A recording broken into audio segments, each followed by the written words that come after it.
ఈ ఊరిని అనేకమైన సమస్యలతో ఉండే ఊరిని 100లో 80-85% సమస్యలని నేను సాల్వ్ చేశాను. మిగిలిన 15% సమస్యలని కొత్త గవర్నమెంట్ ఆఫ్ ఇండియా నుంచి తీసుకొచ్చే ప్రాజెక్ట్స్ని తీసుకుని ఇవన్నీ రాబోయే రోజుల్లో ఈ ఎన్ని సంవత్సరాలది ఒక ఎత్తు అయితే ఈ 5 సంవత్సరాల్లో హౌసింగ్ స్థలాల విషయం కానీ, ఒక పేదవాడికి రెడ్ కార్డు ఇచ్చే విషయం కానీ, అలాగే వైద్యంలో బయటికి ఎక్కడికి వెళ్ళినా కూడా ప్రభుత్వం నేను ఉన్నప్పుడు ఉన్న స్కీమ్ని మళ్ళీ తిరిగి తీసుకురావడంలో కానీ, అలాగే ఒక ఆయుష్ హాస్పిటల్ని ఇంకా నేను చేసిన దాన్ని కూడా ఇంకా ఓపెన్ చేయలేదు, దాన్ని ఓపెన్ చేసే విధంగా దానికి కావాల్సిన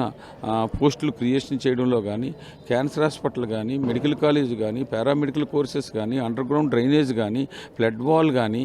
ఇవన్నీ కూడా రాబోయే, అలాగే పుష్కరాలకు సంబంధించిన ఆ వర్క్లు కానీ, బీచ్ డెవలప్మెంట్ కానీ, దేవాలయం వెంకటేశ్వర స్వామి గుడి పూర్తి చేయడంలో కానీ రాబోయే ఈ 5 సంవత్సరాల్లో ఇవన్నీ కూడా ప్రతి పని కూడా పూర్తి చేయడానికి నా పూర్తి బాధ్యత, నా పూర్తి కమిట్మెంట్ అని చెప్పేసి మీ ద్వారాగా తెలియజేస్తూ ఉన్నాను.